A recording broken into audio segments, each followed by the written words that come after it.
പാർക്കുമോ. കാരുണ്യവാനാദയുമായ കർത്താവേ, നിന്നിൽ ഞങ്ങൾ ശരണപ്പെടുന്നു. നിന്റെ കർത്തൃകൽപ്പനയാൽ ഞങ്ങളിൽ നിന്നും വേർപെട്ടു പോയിരിക്കുന്ന ഈ കർത്തൃദാസിയുടെ ആത്മാവിന് വേണ്ടി നിന്നോട് അടിയങ്ങൾ അപേക്ഷിക്കുന്നു. കർത്താവേ, ദുഷ്ടന്മാരായ മത്സരക്കാരുടെ വരകളിൽ നിന്നും കാണപ്പെടാത്ത അന്ധകാര സൈന്യങ്ങൾ നിന്റെ ദാസിയുടെ ആത്മാവിനെ അവിടുന്ന് വീണ്ടുകൊള്ളണമേ. ഈ ദാസിയുടെ ആത്മാവ് ജീവന്റെ സ്ഥാനത്ത് നീതിമാന്മാരുടെ ഗണത്തിൽ ചെന്നെത്തേണമേ. പിതാവും പുത്രനും പരിശുദ്ധരുമായുള്ളവേ, ഇപ്പോഴും എല്ലായ്പ്പോഴും എന്നേക്കും ഇവൾ നിന്റെ പരിശുദ്ധന്മാരോടുകൂടെ വസിക്കുമാറാകണമേ. ഓശോ വബുകൂല സുബാൻ നീ ജീവനെടുത്തിടുമ്പോൾ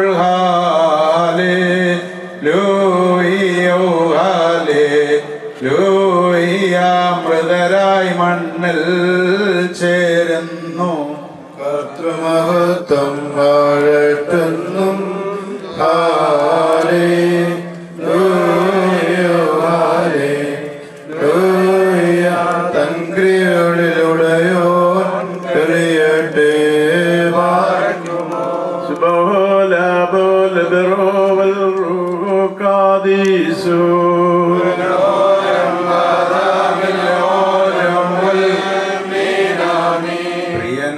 ലാസറിനെ കബറിനെഴുന്നേൽപ്പിച്ചോനെ വാഴ്ത്താൻ വന്നിടുവിൻ. മൃതിഭാഷത്തിന്നും വിധവ സുതനെ വിടുവിച്ചോനെ നാം എല്ലായ്പ്പോഴും വിശ്രമമെന്നെ സ്തുതി ചെയ്താരാധിക്കണം.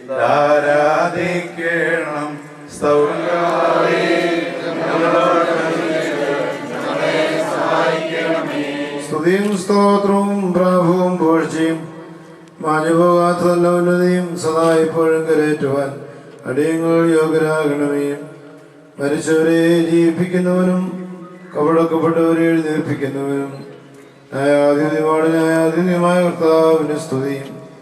തന്റെ ദാസിയുടെ ശവസംസ്കാര ശുശ്രൂഷ നിർവഹിക്കപ്പെടുന്ന ഈ സമയത്തും സകല പെരുന്നാളുകളിലും നേരങ്ങളിലും നാഴികളിലും കാലങ്ങളിലും തന്നെ നാം ഓർത്ത് മഹത്വപ്പെടുത്തണം.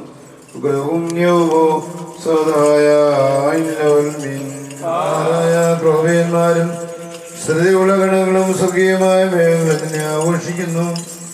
നിരുഗ്രമായ ശബ്ദത്തിൽ നീ അട്ടഹസിക്കുമ്പോൾ മരണം വീണുപോവുകയും പാതാളം നശിച്ചു പോവുകയും ആദിഭൂതങ്ങൾ അഴിഞ്ഞു പോവുകയും ഭൂമിയിൽ ദ്രവിച്ചേർന്നുപോയ സർവ്വശരീരങ്ങളും പുനരായി സൃഷ്ടിക്കപ്പെടുകയും ചെയ്യുന്നു. സകലത്തിന്റെയും സൃഷ്ടാവും നിർമ്മിതാവിനെ സൃഷ്ടിക്കുവാനത്താൽ നീ വീണ്ടും സജ്ജീകരിക്കുന്നു. നന്മയാകട്ടെ തിന്മയാകട്ടെ അവനവൻ സമാധാനം ബോധിപ്പിക്കുവാനായി സാരവംശങ്ങളും ഗോത്രങ്ങളും പരിഭ്രമജനവും ഭയങ്കരവുമായ നിന്റെ സിംഹാസനഭാവന്നോടുകയും ആശയോടെ പ്രാപിച്ചിരിക്കുന്ന ഈ കൃതദാസിയെ നിന്റെ വലത്തുഭാഗത്ത് നിർത്തിക്കൊള്ളണമേ. എന്റെ ശരീരം ഭക്ഷിക്കുകയും എന്റെ രക്തം പാനം ചെയ്യുകയും എന്നിൽ വിശ്വസിക്കുകയും ചെയ്യുന്ന അവനും ഞാൻ അവനിലും വസിക്കുന്ന അവസാന ദിവസത്തിൽ ഞാൻ അവനെ ഉയർത്തെഴുന്നേൽപ്പിക്കുമെന്ന് ജീവനുള്ള തിരുവായിട്ട് അറിയിച്ചുള്ളതാവതിനും ഞങ്ങളിലും ദാസിയിലും നിറവേറ്റണമേ. ഞങ്ങളും ഞങ്ങളുടെ സകല വാങ്ങിപ്പോയവരും നിന്റെ വലത്തുഭാഗത്ത് നിന്നുകൊണ്ട് നിന്റെ കരുണയെ കാണുകയും നിനക്ക് നിന്റെ പിതാവിനും പരിശുദ്ധാത്മാവിനും സ്തുതിയും സ്തോത്രവും കരയേറ്റുകയും ചെയ്യുമാറാകണമേ.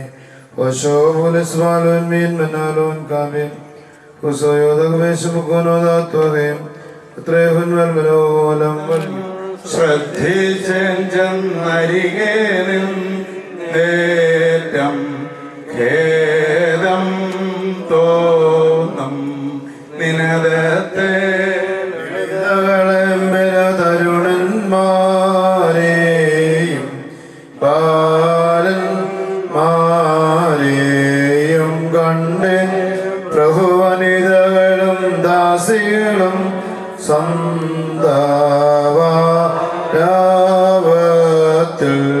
പാടും സുന്ദരരെ വ്യഥയോടെന്തിനു പാടിയിടുമെന്നോ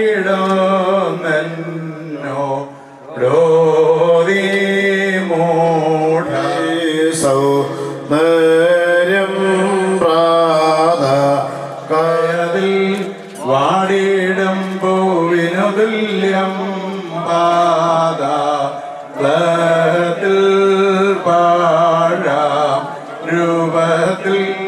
കനിയുക കർത്താവേ, ജീവൻ നൽകി തേജോ വസനം നീ അതിനെ അണിയിച്ചിടണമേ. സർവ ദേശാസ്തോത്രം സ്തോത്രം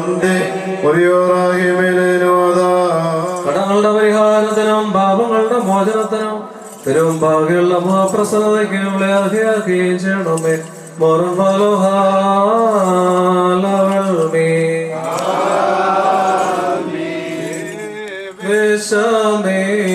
പരിചാരികതന്നാത്മാത്തെ സസമാധാനം കൈക്കൊള്ളുക, കന്മഷമഖിലം മോചിക്കാം. ഇവളെ വിധിക്കരുതേ അവരോടൊപ്പം ശോഭനമണവർ പോകേണോ ഭാഗ്യമോ ശുഭല പോല ബറോവൻ റോഹോ കാദേശോ. നീ മൃതരായോർമേൽ അവരുടെ മേൽ തെല്ലില്ല നിന് അധികാരവും അവകാശമതും ബലവാനാം സൃഷ്ടാവരെ വിസ്തരണം ചെയ്യും നൂനം. സാക്ഷാലവകാശികളും തൽ സുതരം ദാസരും അവരല്ലോ. കൈകളിൽ നിന്നവരെ വേഗം സ്വർഗമഹാരാജ്യം. അഞ്ചേട മരണത്തെ ഞാൻ നിദ്രാഭീതിയുമില്ലെന്നിൽ ദൈവം തീയിൽ നടത്തിയിടും. വിധിയോർ തഞ്ചിടും ഞാൻ പാർക്കുമോ. ോകാദീശോ ദേവാദാനത്തിനാണ് സ്വർഗമഹത്വം ചാർത്തിയിടും. ജീവൻ നൽകി നിന്റെ വലത്തായി ചേർത്തിടും.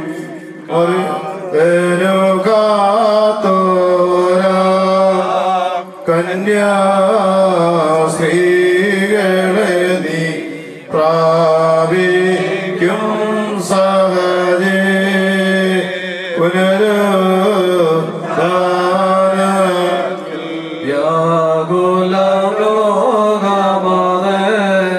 ചിന്താ വിഷയമയോർത്തരു ഞാൻ ബിംബിശാപത്ത മൃത്യുനിമിത്തം വേർപിരിയും നാൾ വരെയോ നാരികളത്യധികം വ്യതയിൽ നാൾ പോക്കി വേദനയോടു സുധരെ പ്രസവിച്ചിടും. ജീവൻ പോയി വേർപിരിയും മാതാവേ നോക്കിടുമാത്മജരിൽ നെടുവേർമുയരുന്നു. തായില്ല പറവ കുഞ്ഞുങ്ങൾക്കൊപ്പം അതിസന്താപത്താൽ രോദിച്ചിടുന്നു. ഈ ദീനാരാവം കേൾക്കുന്നോരെല്ലാം ഖേദത്താൽ അവരോടൊപ്പം കരയുന്നു. ചാരേവ നിന്നെ കൊണ്ടേക പോയി മാരകബാണത്താലെന്നിൽ പ്രമമേറ്റി ദയർദയ പീഡകളാ മതേ ചങ്കീടേണം.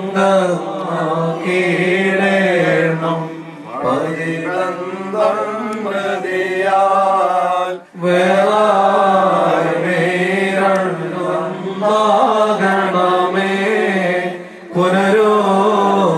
പുനരുത്ഥാനത്തിൽ മോചിക്കുക പാപം മായിക്കുക ദോഷം സത്യമെഴും വിധിയിൽ നാളിൽ പാടേണം പരിശുദ്ധന്മാരോ തിവളിൻ സ്തുതിഗീതം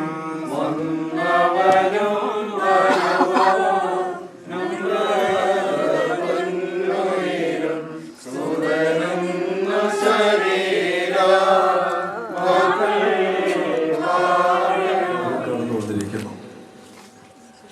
73 വർഷക്കാലം ദൈവഹിതപ്രകാരം ജീവിച്ച് ദൈവസന്നിധിയിലേക്ക് ഈ പ്രിയ മാതാവ് യാത്രയായിരിക്കും. ഏകദേശം 30 വർഷം മുതലുള്ള പരിചയം എനിക്ക് ഈ ഭവനവുമായിട്ടുണ്ട്. എൻ്റെ വൈദിക ശുശ്രൂഷ ആരംഭിക്കുന്ന കാലം മുതൽ തന്നെ ഈ കുടുംബത്തിൽ വരുവാനും ഇവരുടെ സ്നേഹ സന്തോഷങ്ങളിൽ പങ്കുചേരുവാനും ഒക്കെ എനിക്ക് സാധിച്ചിട്ടുണ്ട് എന്നുള്ളത് ഹൃദയപൂർവ്വം സന്തോഷത്തോടെ ഓർക്കുന്നു. പല കാര്യങ്ങൾ ഈ പ്രിയ മാതാവിനെ കുറിച്ച് ഓർക്കുന്നുണ്ട്. പ്രത്യേകിച്ച് കഴിഞ്ഞ നവംബർ മാസം 9-ാം തീയതി പെരിങ്ങനാട് പള്ളിയിൽ നടന്ന ഇടവക ദിനവുമായി ബന്ധപ്പെട്ട അന്നേ ദിവസത്തെ വിശുദ്ധ കുർബാനയിൽ സംബന്ധിച്ച ശേഷം ഞങ്ങൾ ഒരുമിച്ചാണ് ഈ ഭവനത്തിലേക്ക് വന്നത്. അവസാനമായി നവംബർ മാസം 9-ാം തീയതിയാണ് കണ്ടതെന്ന് ഓർക്കുന്നു. വളരെ ആരോഗ്യത്തോടുകൂടെ സന്തോഷത്തോടുകൂടെ ഞങ്ങൾ ഒരുമിച്ച് ഈ ഭവനത്തിൽ വന്നു. ഇതൊക്കെ പ്രത്യേകമായിട്ട് ഓർക്കുന്നു. പല കാര്യങ്ങൾ പറയുവാനായിട്ടുണ്ടെങ്കിലും പ്രത്യേകിച്ച് ഓർക്കുന്ന ചില കാര്യങ്ങൾ, ഒന്ന്, പ്രാർത്ഥിച്ച് മതി തീരാത്ത ഒരു അനുഭവമായിരുന്നു ഈ പ്രിയ മാതാവിൻ്റേത് എന്നുള്ളത് പ്രത്യേകമായിട്ട്. ആ പ്രാർത്ഥനയിലൂടെ ദൈവ കൃപ അനുഭവിക്കുവാൻ തക്കവണ്ണം ഈ പ്രിയ മാതാവിന് ദൈവം സഹായിച്ചു. സജിയുടെ വിദേശ രാജ്യത്തേക്കുള്ള പോക്ക്, അതിനുശേഷം സഹോദരങ്ങൾ എല്ലാ പേരും അവിടെ ചെല്ലുവാനുള്ള മുഖാന്തിരങ്ങൾ, ഒരു 2 പേർക്കും ഭാര്യയ്ക്കും ഭർത്താവിനും അവിടെ ചെന്ന് കുറേ നാളുകൾ താമസിക്കുവാനുള്ള അവസരം, ഇതൊക്കെ ദൈവികമായി ലഭിച്ച ഒരവസരമാണ്. ഞാൻ സൂചിപ്പിക്കാൻ ആഗ്രഹിച്ചത്, തൻ്റെ കുടുംബത്തെക്കുറിച്ചുള്ള വലിയ ആഗ്രഹങ്ങൾ പ്രാർത്ഥനയിൽ സമർപ്പിച്ച് അത് പ്രാർത്ഥനയോടുകൂടെ നോക്കിക്കണ്ട് അതിൻ്റെ സന്തോഷങ്ങളൊക്കെ അനുഭവിക്കുവാൻ തക്കോണം ഈ പ്രിയ മാതാവിന് ദൈവം സഹായിച്ചിട്ടുണ്ട്. മക്കൾ 3 പേരും അമ്മ പറയുന്നതിനപ്പുറം ഒന്നും ചെയ്യാറില്ല എന്നതാണ് എൻ്റെ വിശ്വാസം. കാരണം ഞാനത് വളരെ അടുത്ത് മനസ്സിലാക്കിയിട്ടുള്ള കാര്യമാണ്. കാരണം ഏത് വിഷമഘട്ടത്തിലും അവർക്ക് ഒരു പ്രയാസമുണ്ടായാൽ അവർ വിളിച്ച് ചോദിക്കുന്നത് അവരുടെ അമ്മയോടാണ്. അവരുടെ അമ്മ എന്ത് പറയുന്നു അത് അവരതുപോലെ അനുസരിക്കുന്നു. അതുകൊണ്ട് അപ്പനെ കുറച്ച് കാണിക്കാൻ വേണ്ടി ചെയ്താൽ അമ്മയുടെ ഒരു പ്രാർത്ഥനാപൂർവമായ തീരുമാനത്തിന് എന്നും അവർ വിധേയപ്പെട്ടിരുന്നു എന്നുള്ളത് ഞാൻ സന്തോഷത്തോടെ ഓർക്കുന്നു. എവിടെ ആയിരിക്കുമ്പോഴും 3 പേരുടെയും ആരോഗ്യത്തെക്കുറിച്ച് 3 കുടുംബങ്ങളെക്കുറിച്ചുമുള്ള കരുതൽ എല്ലായ്പ്പോഴും ഉണ്ടായിരുന്നു എന്നതും അവരിൽ ആർക്കെങ്കിലും നേരിടുന്ന ഒരു പ്രയാസം നേരിടുന്ന അവസരത്തിൽ അതൊക്കെ വിളിച്ചു പറയുകയും പ്രാർത്ഥിക്കുകയും പ്രാർത്ഥനയിൽ ഓർക്കണമെന്ന് പറയുകയും ഒക്കെ ചെയ്യുന്ന ഒരു പതിവുണ്ടായിരുന്നു. അതുകൊണ്ട് തന്നെ പ്രാർത്ഥനയിൽ വളരെ ശക്തിയോടെ വിശ്വസിക്കുകയും അതിൽ ജീവിക്കുകയും ചെയ്തൊരു മാതാവായിട്ട് ഞാൻ വിശ്വസിക്കുന്നു. പല അവസരങ്ങളിൽ ഈ ഭവനത്തിൽ വന്നിട്ടുണ്ട്. ഞാൻ വരുമ്പോഴെല്ലാം ആ സ്നേഹം അനുഭവിച്ചറിയാൻ തക്കവണ്ണം എനിക്ക് ഇടയായിട്ടുണ്ട്. ഞങ്ങൾ കുടുംബമായി പലപ്പോഴും ഇവിടെ വരികയും ഈ പ്രിയ മാതാവിൻ്റെ ആതിഥ്യം സ്വീകരിക്കുകയും ഒക്കെ ചെയ്തിട്ടുണ്ട്. പ്രത്യേകിച്ച് എനിക്ക് സജീവമായിട്ട് വളരെ അടുത്ത ബന്ധമാണുള്ളത്. ഞാനിവിടെ വികാരിയായിരിക്കുന്ന കാലയളവിലാണ് സജീവ് വിവാഹം കഴിച്ചതും ഒക്കെ. അതിനു മുൻപ് തന്നെ കോളേജ് വിദ്യാഭ്യാസ കാലം മുതൽ ഞാൻ സജീവമായിട്ട് വളരെ അടുത്ത് പെരുമാറുന്നുണ്ട് എന്നുള്ളത് കൊണ്ട് ഈ കുടുംബത്തിലെ എല്ലാ കാര്യങ്ങളും ഈ അമ്മ എന്നോട് വളരെ സ്നേഹത്തോടെ ഓരോ കാര്യങ്ങളും ഓരോരുത്തരെ കുറിച്ചുമുള്ള കാര്യങ്ങളൊക്കെ ഓരോ അവസരത്തിൽ വരുമ്പോഴും പങ്കുവച്ചിട്ടുണ്ട്. ഇവിടെ വരുന്ന അവസരത്തിലൊക്കെ എത്രമാത്രം അതിഥിപ്രിയം കാണിച്ചിട്ടുണ്ട് എന്നുള്ളത് ഞാൻ ഇപ്പോഴും ഓർക്കുന്നു. കഴിഞ്ഞ പ്രാവശ്യം നവംബർ മാസത്തിൽ അവസാനം വന്നു കഴിഞ്ഞപ്പോൾ വളരെ ധൃതിയിലായിരുന്നു ഞാൻ. എനിക്കിത് കഴിഞ്ഞിട്ട് അത്യാവശ്യമായ ഒന്നിൻ്റെ കാര്യങ്ങൾ സംബന്ധിക്കുവാനായിട്ട് ഉണ്ടായിരുന്നതുകൊണ്ട് വളരെ ധൃതിയിൽ ഞാൻ പോയിട്ടും എന്നെ പിറകെ വിളിച്ച് ഈ അച്ഛന് 5 മിനിറ്റ് നിൽക്കാമെങ്കിൽ ഇന്ന സാധനങ്ങളൊക്കെ ഞാൻ എടുത്ത് ഇപ്പം കൊണ്ട് തരാം, അച്ഛന് 5 മിനിറ്റ് നിൽക്കണമെന്ന് പറഞ്ഞ് വളരെ സ്നേഹത്തോടെ ഈ കാര്യങ്ങളൊക്കെ കൊണ്ടുപോകുവാൻ വേണ്ടി എന്നെ പ്രേരിപ്പിച്ചത് ഞാൻ ഓർക്കുന്നു. ഞാൻ സൂചിപ്പിക്കാൻ ആഗ്രഹിച്ചത് ദൈവദാസന്മാരെ സ്നേഹിക്കുകയും അവർക്ക് വേണ്ടുന്ന ശുശ്രൂഷ ചെയ്യുവാനായിട്ട് താല്പര്യം കാണിക്കുകയും ചെയ്തു എന്നുള്ളതാണ്. വളരെ ദൈവികമായിട്ട് മക്കളും അതേ നിലയിൽ തന്നെ ജീവിക്കുന്നു എന്നുള്ളത് വളരെ സന്തോഷകരമായ ഒരു കാര്യം. കരുതുവാനും ഒക്കെ ഈ പ്രിയ മാതാവ്, പ്രിയ സഹോദരി സമയം കണ്ടെത്തിയിരുന്നു, അവർക്ക് വേണ്ടി പ്രാർത്ഥിച്ചിരുന്നു. നമുക്കൊക്കെ ലഭിക്കുന്ന അവസരങ്ങളിലും ഇപ്രകാരം ദൈവത്തിന് കൊള്ളാകുന്നവരായി സമൂഹത്തിന് കൊള്ളാകുന്നവരായി ജീവിക്കുവാൻ തക്കവണ്ണം നമുക്ക് ഇടയാകും. ഇപ്പോൾ ഈ ദാസി ദൈവത്തിന്റെ സന്നിധിയിലേക്കാണ് പോകുന്നത്. ദുഃഖങ്ങളും വ്യസനങ്ങളും ഇല്ലാത്ത ഒരു ലോകത്തിൽ ദൈവത്തെ മുഖാമുഖം കൊണ്ട് ആരാധിക്കുന്നവരുടെ വലിയ ഗണത്തോട് ഈ മാതാവ് ഇപ്പോൾ ചേർക്കപ്പെടുകയാണ്. ഇതുവരെ ദൈവത്തെ വിശ്വാസത്തിന്റെ കണ്ടുകൊണ്ട് കണ്ടിരുന്നുവെങ്കിൽ ഇനി ദൈവത്തെ മുഖാമുഖം കണ്ട് അവന്റെ സന്നിധിയിൽ നിന്ന് സ്തോത്രം അർപ്പിക്കുവാൻ പരിശുദ്ധന്മാരുടെയും തിരഞ്ഞെടുക്കപ്പെട്ടവരുടെയും മാലാഖമാരുടെയും ഒക്കെ വലിയ ഗണത്തോട് ചേർന്ന് ദൈവത്തെ മഹത്വപ്പെടുത്തുവാനായിട്ട് ഈ പ്രിയ മാതാവ് പോവുകയാണ്. ഈ മരണം മൂലം ഒരു ജീവിതം അവസാനിക്കുകയല്ല, ദൈവത്തോട് ചേർന്ന് ഇനി മുതൽ എന്നും കാണപ്പെടുവാൻ തക്കവണ്ണം ഇടയാകും. നമുക്ക് വേണ്ടി പ്രാർത്ഥിക്കുവാൻ ഈ പ്രിയ മാതാവ് പോകുന്നു. അതുകൊണ്ട് ഇനിയുള്ള നമ്മുടെ പ്രാർത്ഥനകളിൽ ഈ പ്രിയ മാതാവിനെ ഓർക്കുവാനും ഈ പ്രിയ മാതാവിന്റെ മധ്യസ്ഥത മൂലമായി നമുക്ക് അനുഗ്രഹങ്ങളെ പ്രാപിക്കുവാനുമുള്ള സാധ്യതയുണ്ട്. കാരണം മരണം മൂലമായിട്ട് ഒരു ജീവൻ അവസാനിക്കുകയല്ല, മറിച്ച് ജീവനെ നൽകിയവന്റെ അടുത്തേക്ക് ഈ ദേഹി ഇപ്പോൾ മടങ്ങിപ്പോവുകയാണ് ചെയ്യുന്നത്. ഇനി അവസാന നാളിൽ കർത്താവ് പറയും, സകല വാങ്ങിപ്പോയവരെയും പുറത്തയക്കുവാൻ ദൈവം ഭൂമിയോട് കൽപ്പിക്കുന്ന ആ നാളിൽ ഈ ആത്മാവ് ശരീരവുമായി വീണ്ടും ഒന്ന് ചേർന്ന് രൂപാന്തരപ്പെട്ട ശരീരവുമായി ദൈവസന്നിധിയിൽ കാണപ്പെടുവാനായിട്ട് ഇടയാകും. അന്ന് ദൈവത്താൽ അനുഗ്രഹിക്കപ്പെട്ടവളെ